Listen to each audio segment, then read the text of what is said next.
¿Era Jesús realmente Dios? Algunos afirman que no era 100% Dios ni 100% humano.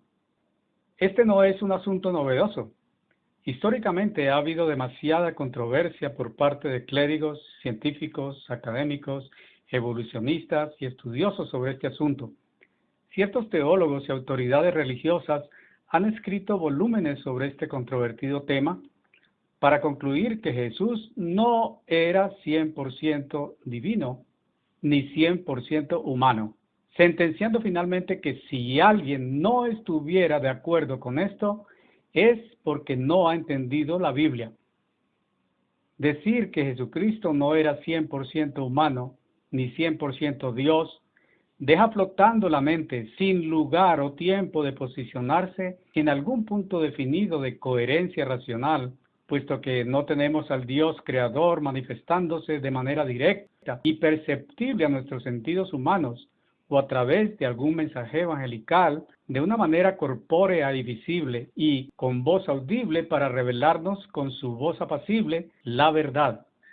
La paradoja del caso es que ese mismo Dios ya se manifestó abiertamente al mundo por espacio de 3 años y medio, encarnado en Jesús, el Mesías. Pero la inmensa mayoría de la gente de su tiempo no aceptó su sobrenatural testimonio y desechó la verdad que él predicó. Por tanto, contando solo con nuestros sentidos humanos, probablemente nuestras mentes se mantendrían en una especie de espiral flotante que nunca lograría llegar a un destino definido. Para llegar a la verdad de este tema, la humanidad necesita algo más que sus sentidos y razonamiento. Necesita el Espíritu de Dios y la fe en Él para creer lo que Él enseñó hace casi 2000 años. Entonces, volviendo al cuestionamiento, ¿era Jesús humano 90%, 70%, 50%, 30%, 10% o 1%? Queda la mente como en medio de una balanza que nunca logra un punto de reposo en la potencia humana para entender ni en lo visible ni en lo invisible. Cuestionar la naturaleza divina del Mesías profetizado para la salvación de toda la humanidad es cuestionar los fundamentos de la fe que una vez nos fue dada. Es cuestionar el poder omnipotente de Dios para haber hecho fértil a los ancianos Abraham y Sarai, su esposa, para que engendraran y dieran a luz a Isaac. Es cuestionar igualmente la omnipotencia de Dios Padre para engendrar a María, la madre humana 100% de Jesús, el Mesías profetizado. Es cuestionar las profecías cumplidas y por cumplirse por parte del Mesías prometido, como la siguiente: saldrá una vara del tronco de Isaí, padre de David, quien ata con la línea genealógica de la cual surgiría el Mesías, y un vástago retoñará de sus raíces. Nadie cuestionaría si un vástago que retoña de manera natural de una raíz contiene el 100% de la herencia genética de esa raíz, y reposará sobre él el Espíritu del Eterno, Dios Padre. ¿Habitaría Dios Padre en él apenas en una proporción y no en el 100% de su ser divino? Espíritu de sabiduría y de inteligencia, espíritu de consejo y de poder, espíritu de conocimiento y de temor del Eterno, Dios Padre. No juzgará según la vista de sus ojos, ni arguirá por lo que oigan sus oídos, sino que juzgará con justicia a los pobres. Isaías 11, versículos 1 al 4. Debo repetir que el cuestionamiento de la completa deidad y humanidad de Jesucristo ha sido una práctica recurrente en la historia del cristianismo tradicional, que ha suscitado concilios y sínodos y martirio de gente y decretos o bulas papales, con el fin de estigmatizar a los autores de esas interpretaciones como herejes. ¿Puede la gente considerar hacer un breve ejercicio de revisión histórica acerca de esas herejías contra la divinidad de Jesucristo y los diferentes grupos filosóficos y místicos que han estado detrás, como los gnósticos, docetistas, arrianos, monofisitas, etc.? Pero claro, en este asunto, lo que nos debería importar es poder comprender con la ayuda de Dios y de la Biblia las implicaciones de estos conceptos que inducen a aceptar otra especie de Jesucristo y, asimismo, otra especie de Dios que no corresponde con lo revelado por el Espíritu de Dios en las Escrituras, y, por supuesto, otra especie de evangelio distinto del que vino a predicar nuestro Señor Jesucristo. Claro, si seguimos a un Cristo distinto del que dio testimonio y del que se reveló a sí mismo en la Biblia, vamos a terminar siendo parte de una de las muchas corrientes religiosas engañadas del mundo. ¿Por qué creerle a la Biblia? En el libro de Romanos podemos hallar, desde la perspectiva humana inteligente, lo que le da credibilidad a este libro de libros. Porque lo que de Dios se conoce les es manifiesto, pues Dios se los manifestó. Lo invisible de Él, su eterno poder y deidad, se hace claramente visible desde la creación del mundo y se puede discernir por medio de las cosas hechas. Por lo tanto, no tienen excusa, ya que habiendo conocido a Dios, no lo glorificaron como a Dios, ni le dieron gracias. Al contrario, se envanecieron en sus razonamientos y su necio corazón fue entenebrecido.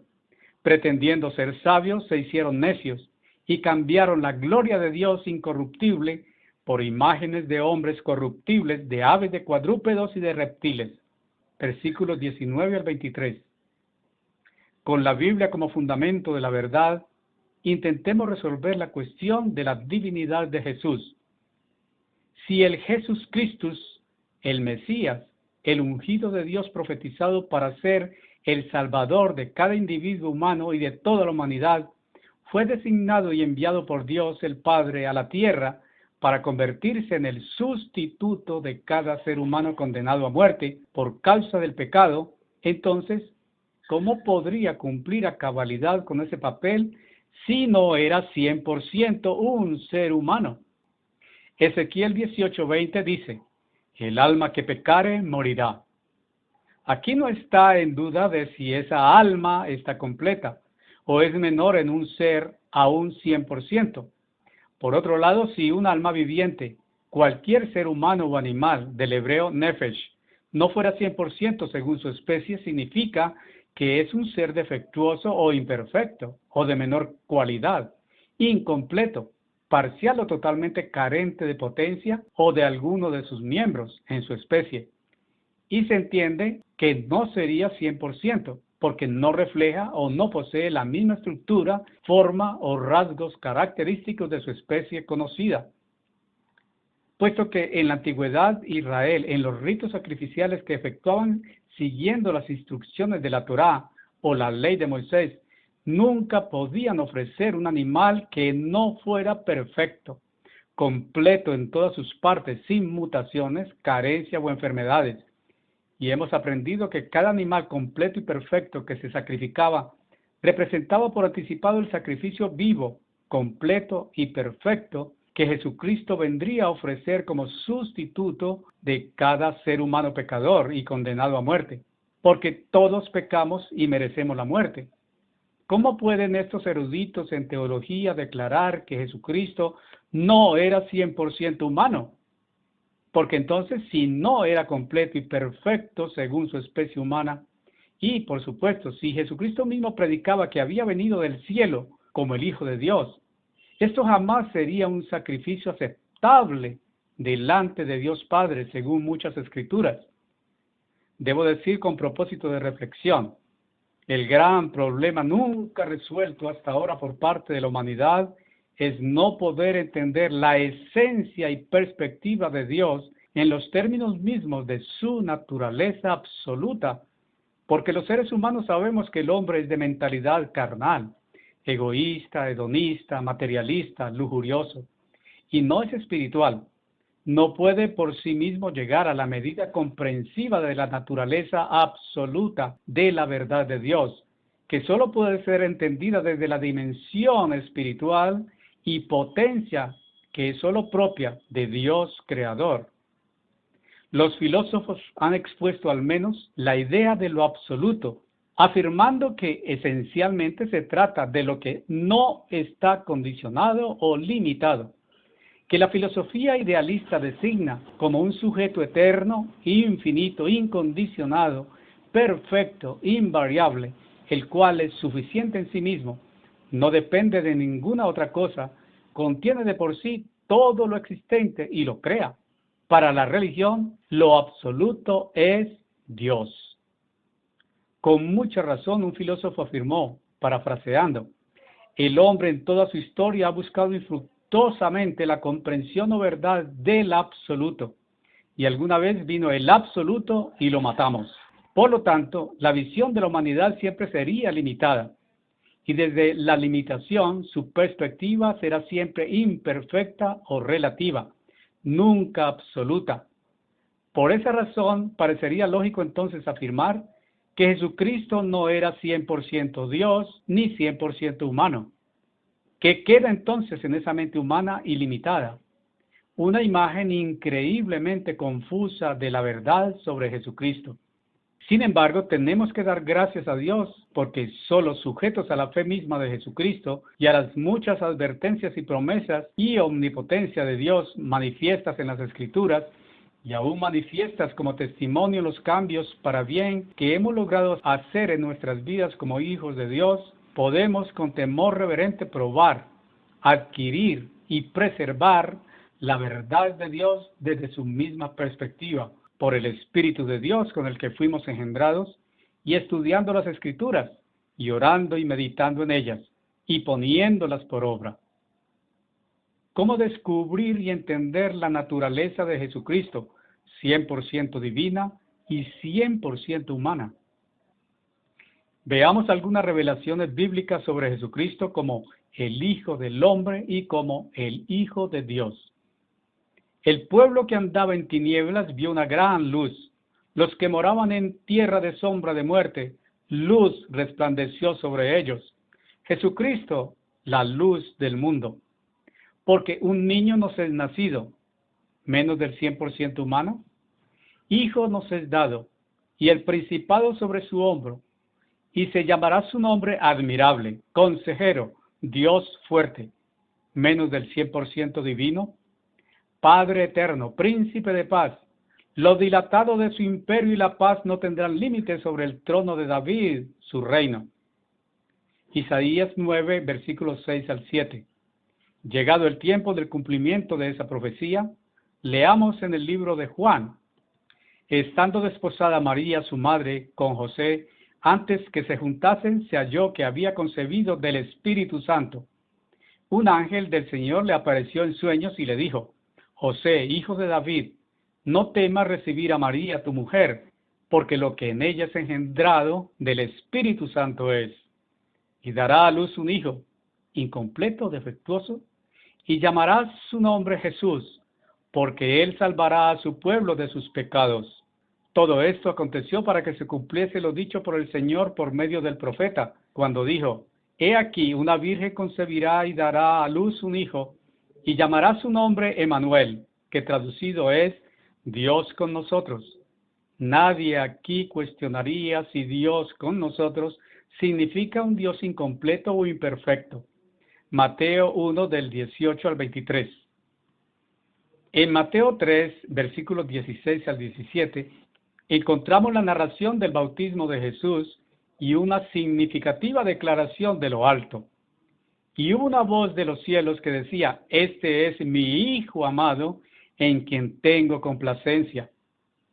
Jesús hizo referencia a sí mismo como el Hijo del Hombre, una fracción del hombre, y algunas escrituras hacen referencia de él como el Hijo de Dios.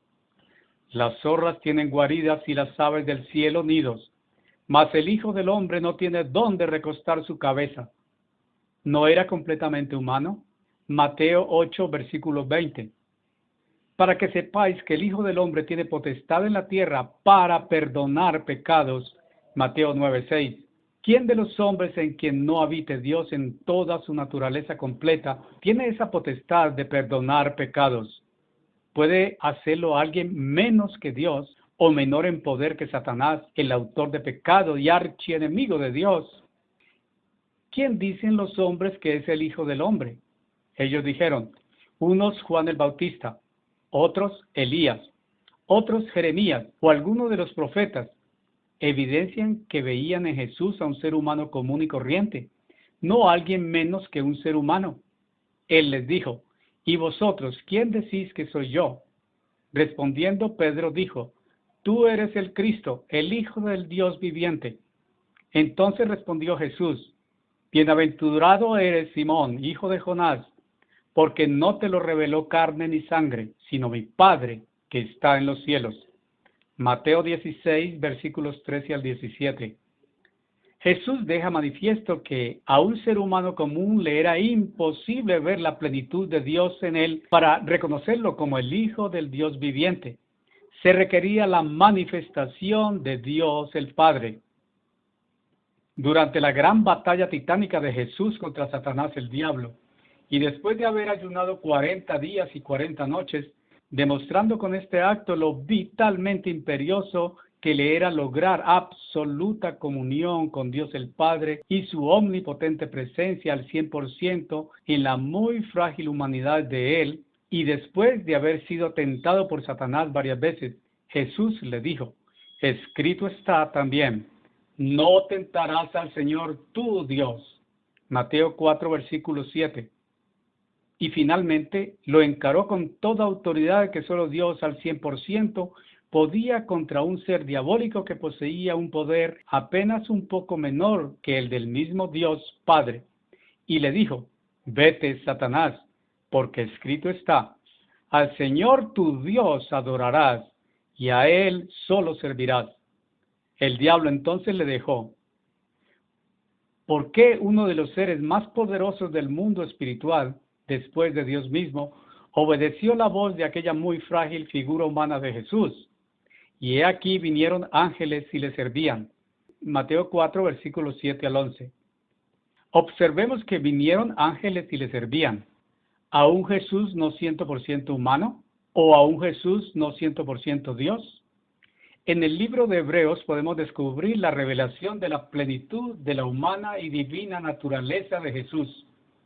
Dios Padre, habiendo hablado muchas veces y de muchas maneras en otro tiempo a los padres por los profetas, humanos 100% y con presencia de Dios a través de su Santo Espíritu en ellos, en estos postreros días nos ha hablado Dios Padre por el Hijo, a quien constituyó heredero de todo y por quien asimismo hizo el universo, el cual, Hijo humano e Hijo divino a plenitud, siendo el resplandor de su gloria, la gloria de la semejanza del Padre en él, y la imagen misma de su sustancia en lo humano, y quien sustenta todas las cosas después de su resurrección, con la palabra de su poder, habiendo efectuado la purificación o purga de nuestros pecados por medio de sí mismo, como nuestro sumo sacerdote, se sentó a la diestra de la majestad en las alturas, porque ¿a cuál de los ángeles dijo Dios jamás: mi hijo eres tú,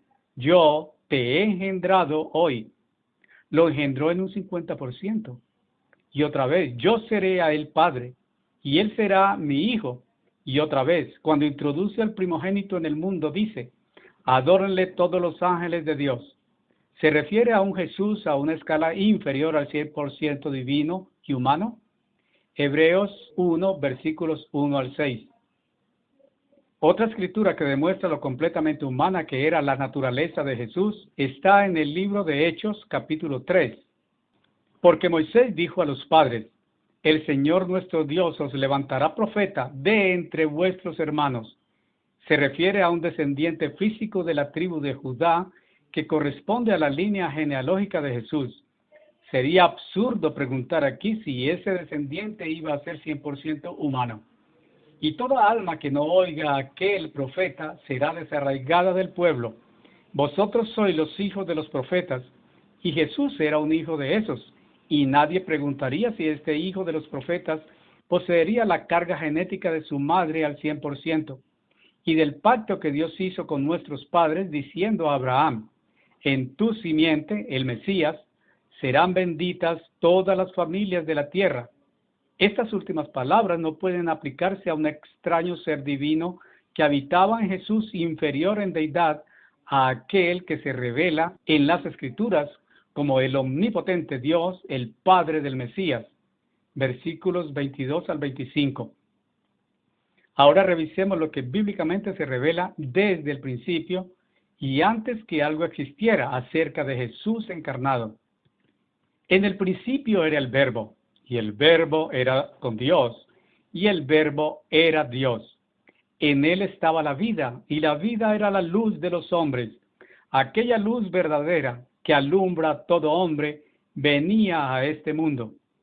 Y aquel Verbo se hizo carne, solo una porción de carne humana, y habitó entre nosotros, y vimos su gloria, gloria como del unigénito del Padre, lleno de gracia y de verdad. La gloria, la gracia y la verdad no pueden ser comprendidas por vista u oído, sino desde la misma perspectiva absoluta de Dios.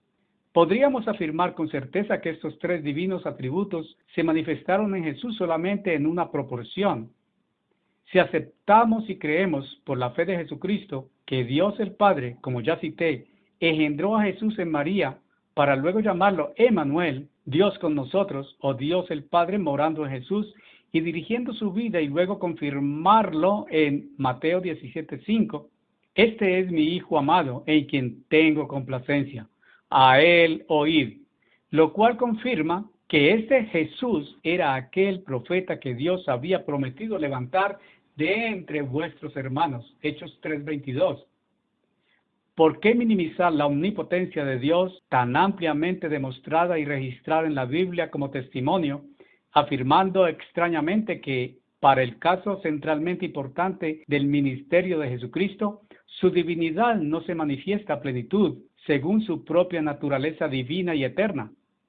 Porque Dios mismo nos revela, porque yo el Eterno no cambio, Malaquías 3:6, y también Jesucristo es el mismo ayer, pues ya vimos que era el verbo de vida que existió antes de la creación de todas las cosas, y hoy y por los siglos, Hebreos 13:8. Y atención a la siguiente advertencia: no os dejéis llevar de doctrinas diversas y extrañas, así que ofrezcamos siempre a Dios por medio de Él, Jesucristo, sacrificio de alabanza, es decir, fruto de labios que confiesan su nombre, y su nombre es Dios, que vino a encarnarse plenamente en Jesús. Versículos 9 y 15.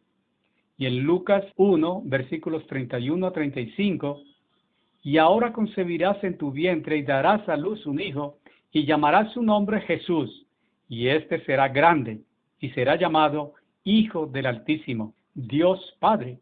Y el Señor Dios le dará el trono de David, su padre. Entonces María dijo al ángel: ¿cómo será esto? Pues no conozco varón. Respondiendo el ángel le dijo: el Espíritu Santo por parte de Dios Padre vendrá sobre ti, y el poder del Altísimo. Es coherente cuestionar aquí si el poder del Altísimo se manifestaría solo en un 50%.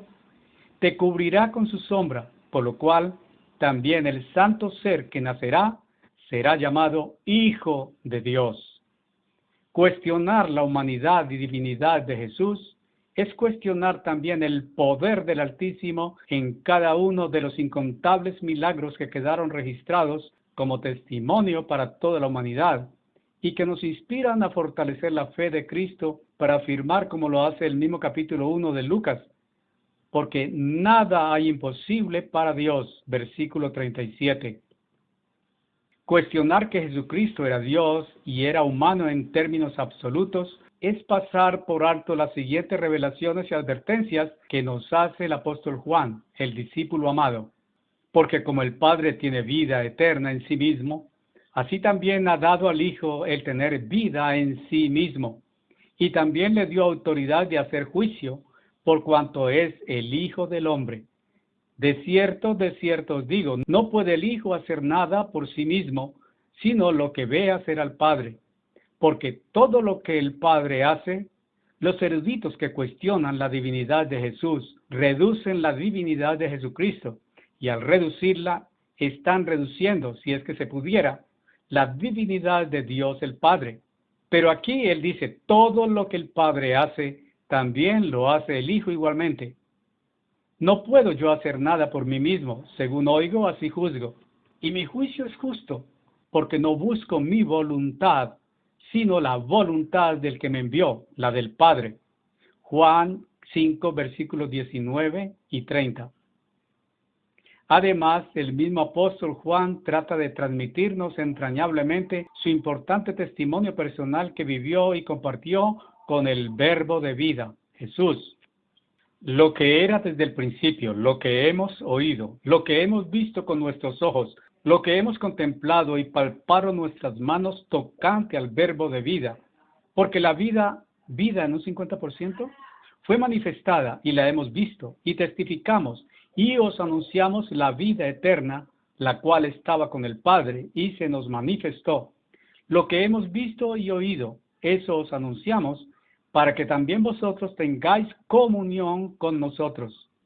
Cabe pensar aquí que este testimonio directo y personal de Juan, tocante al Verbo de vida, correspondía a una visión en la mente de Juan tan extraña como que el Verbo que fue desde el principio y que es el mismo ayer y hoy y por los siglos, solo se manifestó en su divinidad y humanidad en una proporción reducida. ¿No nos está alentando Juan a que nos unamos en comunión con Él y por la fe de Jesucristo a creer que su testimonio es fiel y verdadero? Y siendo fiel y verdadero, es comprensible para nosotros a través del mismo Espíritu de Dios con que fuimos también nosotros engendrados. Y nuestra comunión verdaderamente es con el Padre y con su Hijo Jesucristo. Este es el mensaje que hemos oído de Él y os anunciamos. Dios es luz y no hay ningunas tinieblas en Él. ¿No es el razonamiento humano el que intenta cubrir de tinieblas la luz propia, completa y eterna de Dios? Primera de Juan 1, versículos 1 al 3 y 5. Hijitos, ya es el último tiempo, y según vosotros oísteis que el anticristo viene, así ahora han surgido muchos anticristos. ¿Quién es el mentiroso sino el que niega que Jesús es el Cristo? Este es anticristo, el que niega al Padre y al Hijo. Primera de Juan 2, versículos 18 y 22. Proponer que la manifestación de Jesús, el Cristo, el Mesías que Dios Padre había prometido enviar para la redención, santificación y salvación de la humanidad, ocurrió no completamente, es negar tanto al Padre como al Hijo, porque esa era la manifestación de Dios Padre en Jesucristo, porque era Dios Padre morando y dirigiendo la mente de Jesús.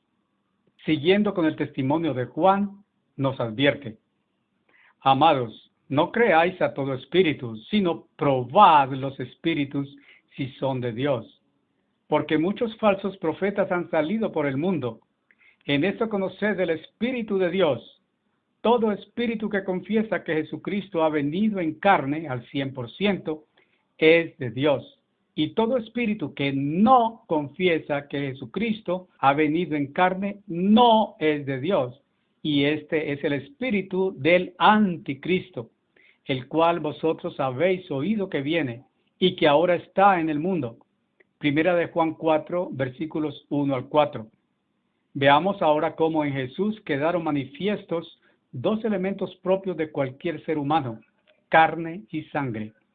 Así que por cuanto los hijos participaron de carne y sangre, Él también participó de lo mismo. ¿Carne y sangre solamente en una proporción? Esta escritura es contundente en cuanto a lo completamente humano que fue Jesucristo, por lo cual debía ser en todo semejante a sus hermanos, para venir a ser misericordioso y fiel sumo sacerdote en lo que a Dios se refiere, para expiar los pecados del pueblo. Pues en cuanto él mismo padeció siendo tentado en un 50%, es poderoso para socorrer a los que son tentados. Hebreos 2, versículos 14 y versículos 17 a 18. En Hebreos 5, versículos 7 al 8, el apóstol Pablo añade: y Cristo, el Verbo de vida, en los días de su carne, ofreciendo ruegos y súplicas con gran clamor y lágrimas al Padre, que le podía librar de la muerte, fue oído a causa de su temor reverente.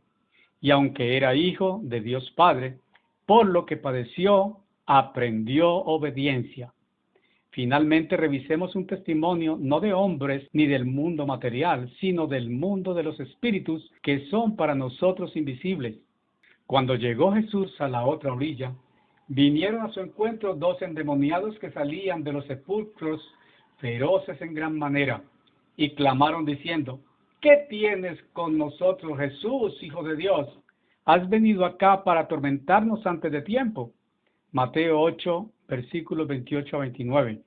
Marcos 5, versículos 2 al 7. Lucas 8, versículo 28.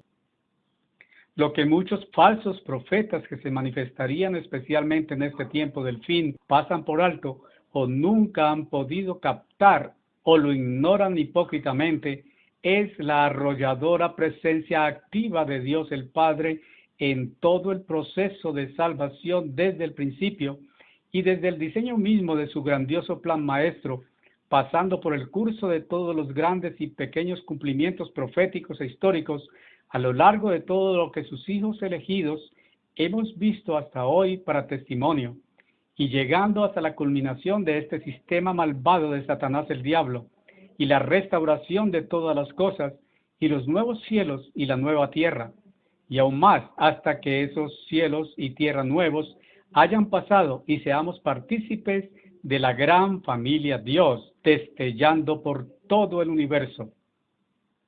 Jesús, que es imposible que mienta o sea hipócrita, no estaba fingiendo cuando dijo: no puedo hacer nada por mí mismo, según oigo así juzgo, y mi juicio es justo, porque no busco mi voluntad, sino la voluntad del que me envió, la del Padre. Juan 5:30. ¿Cómo operaba la voluntad y omnipotencia de Dios Padre en Jesús? Jesús mismo reveló: si me conocieseis, también a mi Padre conoceríais, y desde ahora le conocéis y la habéis visto. Porque Jesús estaba en medio de ellos.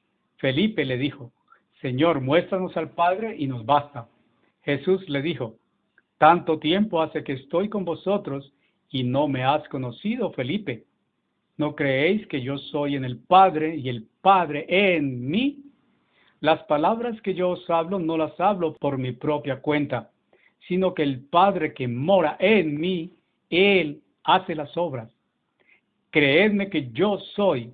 Este fue el nombre que Dios le dio a Moisés a su pregunta de qué respuesta daría él al pueblo de Israel cuando le preguntaran cuál era el nombre del Dios que los iba a librar de la esclavitud de Egipto. En el Padre y Él en mí. De otra manera, creedme por las mismas obras. Juan 14, versículos 7 al 11.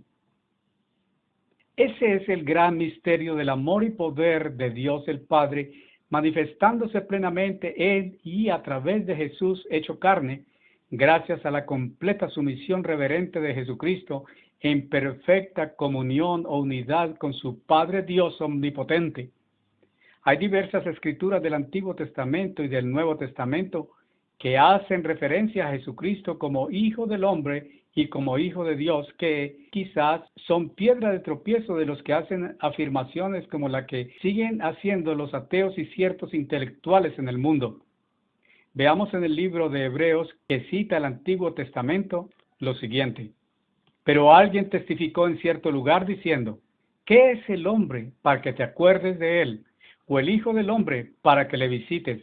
Le hiciste un poco menor que los ángeles, le coronaste de gloria y de honra, y le pusiste sobre las obras de tus manos.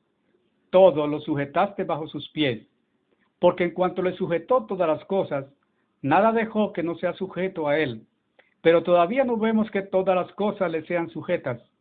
Pero vemos a aquel que fue hecho un poco menor que los ángeles, a Jesús, coronado de gloria y de honra, a causa del padecimiento de la muerte, para que por la gracia de Dios gustase la muerte por todos. Hebreos 2, versículos 6 al 9. Claro, el versículo presenta dos momentos proféticos de Jesucristo. El primero, cuando el verbo de vida hecho carne y sangre denotaba todas las características de la fragilidad humana y sus sufrimientos. El segundo, después de su muerte humana y la gloria y honra que ostenta después de su resurrección, a una plenitud de divinidad como la misma que ha ostentado siempre Dios el Padre. ¿Por qué, aunque evidentemente Jesucristo fue hecho un poco menor que los ángeles y a escala humana, no pudo ser vencido por Satanás y los ángeles que pecaron? por la presencia activa de Dios el Padre en él y la completa sumisión humana de Jesucristo a Dios el Padre en perfecta comunión, como quedó ya citado, Juan 14, versículos 7 al 11.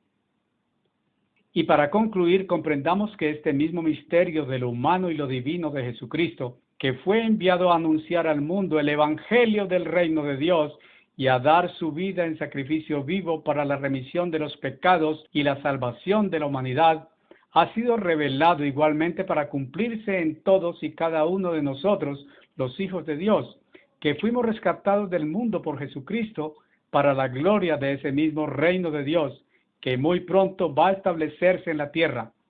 Porque en Juan 14, versículos 12 al 13, dice Jesús: de cierto os digo, el que en mí cree, las obras que yo hago, él las hará también, y aún mayores hará, porque yo voy al Padre. Entonces, no solo sería con la omnipotencia de Dios el Padre, sino además con la gloria y la honra con que ha sido investido nuestro Señor Jesucristo también. Y todo lo que pidieres al Padre en mi nombre lo haré, para que el Padre sea glorificado en el Hijo. Y en Juan 4, versículo 4, hijitos, vosotros sois de Dios, y los habéis vencido a los muchos falsos profetas que han salido por el mundo con fábulas y herejías destructoras, porque mayor es Él, Dios, Elohim, Dios Padre y Jesucristo, que está en vosotros que el que está en el mundo. Probablemente el pasaje más insufrible en la vida de Jesucristo desde el punto de vista humano fue el relativo a sus dos agónicos gritos o crujires entrañables y dolorosos para reclamarle al Padre por su abandono. Creo que fue el clímax de su gran sacrificio. Y esos dos gritos deberían conmovernos hasta los tuétanos para comprender al Jesús humano 100% y entender por qué 3 veces suplicó al Padre reconsiderar otra posibilidad de solución para la culminación de su plan de salvación de toda la humanidad. En esa fase de momento extremo a que había llegado, cerca de la hora novena, Jesús clamó a gran voz diciendo: Elí, Elí, lama sabactani. Esto es: Dios mío, ¿por qué me has desamparado? Mateo 27, versículo 46. Salmos 22, versículo 1 describe otros detalles de este mismo momento. Dios mío, ¿por qué me has desamparado? ¿Por qué estás tan lejos de mi salvación y de las palabras de mi clamor?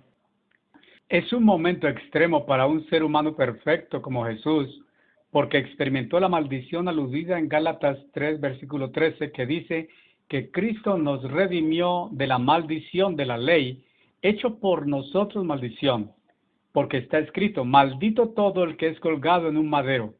Experimentó la más horrenda desolación por ausencia misma del omnipotente Dios Padre. Pero hay que recordar aquí, como se expuso antes, que todos los ángeles buenos, entre ellos los 2 superarcángeles Miguel y Gabriel, le debían sumisión a Jesucristo, desde que Dios el Padre había ordenado: adórenle todos los ángeles de Dios. Y además, importante saber que estos ángeles que siguieron fieles a Dios doblaban y siguen doblando el número de los ángeles que pecaron. Si no hubiera contado con el servicio protector de todos los ángeles en ausencia del Padre, Jesucristo hubiera sido vencido por Satanás. Poner en duda lo humano 100% de Jesús es saltar al paso de las siguientes escrituras. Entonces llegó Jesús con ellos a un lugar que se llama Getsemaní, y dijo a sus discípulos: sentaos aquí entre tanto que voy allí y oro. Y tomando a Pedro y a los 2 hijos de Zebedeo, comenzó a entristecerse y a angustiarse en gran manera.